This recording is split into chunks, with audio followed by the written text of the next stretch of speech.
Welcome back. We're talking about profitability and break even, and mostly going to spend our time on some examples and working through them to really understand these concepts and how to determine when you're profitable or when you might break even.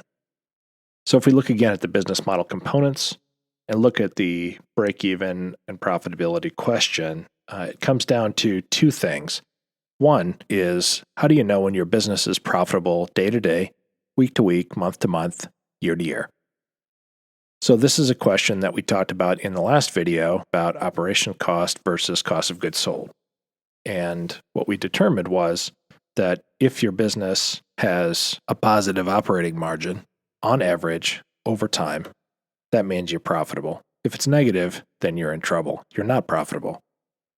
The other way to think about break even is to think about how long will it take to have a particular investment in your company pay off. So investors obviously want to know this if they're going to make a big investment, like an equity investment in your company, where you might sell the company or go public. They want to know when that might happen. But you might want to know that on a smaller scale. Say you're going to put $10,000 of your own money into a new initiative for your company. How do you know when you're profitable? How do you know when that'll happen? Those are the questions you want to answer. Let's work through some examples so we can see how to put all these pieces together and make sense of it. Let's start a company where we sell longboards. Skateboards are cool, let's do it. So if we want to start this company, let's say we need equipment to manufacture these boards, and it'll cost us $35,000 to get that equipment. The raw materials and labor for each board will cost us about $110, and we sell the boards for $220 retail. Our customers really like them. So first question is, how many boards would we need to sell to break even on this investment of $35,000? That's a question we definitely would want to know the answer to. Then, let's think of this other scenario. What happens to your margins if you outsource the manufacture of these longboards to a manufacturing company down the street? You went down and talked to those guys and found out that it'll cost about $30 extra manufacturing costs in order for them to do it instead of us. And then finally, if you did go with that outsourced manufacturing, what would happen to your break-even point? So take a minute, get out a piece of paper, pause the video, leave it right on this screen, work this out for yourself. Then come back and we'll walk through it together. Okay, give it a try. All right, got the old trusty notebook here. Let's work this out. Get my Sharpie. Okay. Yeah. All right, so we're starting a company that sells longboards. The equipment that we need to manufacture the boards costs $35,000. Okay. And we know what that is, right? That is an investment in our company. It doesn't matter if it's coming from our pocket or from somebody else's pocket. It's money we're putting into the company to do something new. In this case, buy the equipment that we need to manufacture our boards.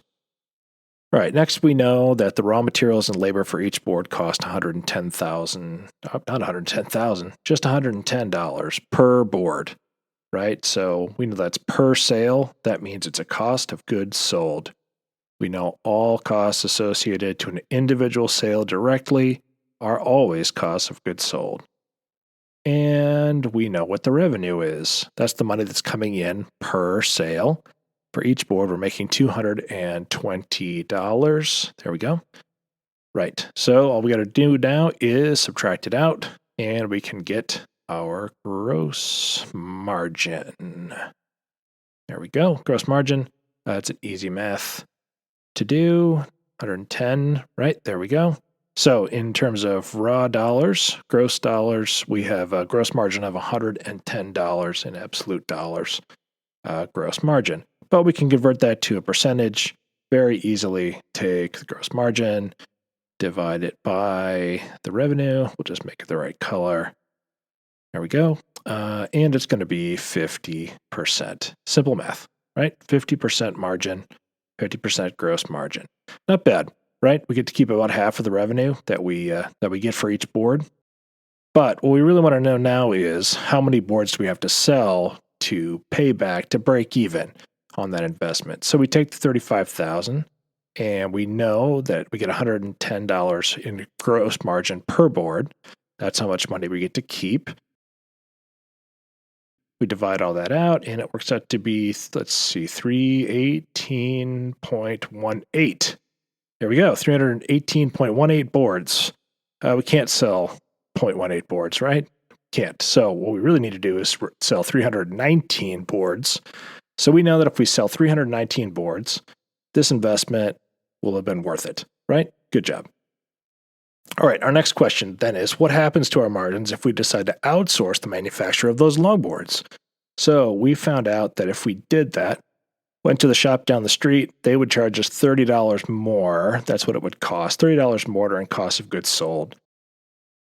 Revenue stays the same, right? Our customers don't know the difference, but our gross margin unfortunately goes down to $80. Or 80 divided by 220, 220 is going to be, let's see, about 36%. So that sucks, right? We went from 50% to 36%. Not good. No bueno. All right. Sad. Yeah. It is pretty sad. So that's a sacrifice that we made, right? But let's see if we do that, what happens to our break-even point? I mean, all other things considered, we don't want to go down to 36% from 50% gross margin. That sucks. But so if we divide that by $80, oh boy. Yeah, it seems like things will get worse. But hold on. Wait a minute. Something else has changed. If our cost of goods sold changed to $140, what else changed? Our investment changed. No investment now. For outsourcing, we don't need that equipment. And so that went to zero. It's zero now, right? 0, 0. Zero is a good number. Yeah, I like that very much. So what's the right decision here? Don't know, right? It's up to you. The point is it's a business model design decision, right? Not just a financial decision. And that's what we're trying to work out here, right? In order to manufacture those longboards and have a super rad time. So it's up to you, but we worked it out. Good job. So hopefully you put some of the pieces together and are starting to see how you can put together a business model with interlocking, interworking parts that are all related to one another. And next time, we're going to talk about a little place called the Red Frog Coffee Shop in Longmont, Colorado, and talk through a business decision that they had, a real life case study of how to use your business model to make strategic decisions about what to do with your business. We'll see you then.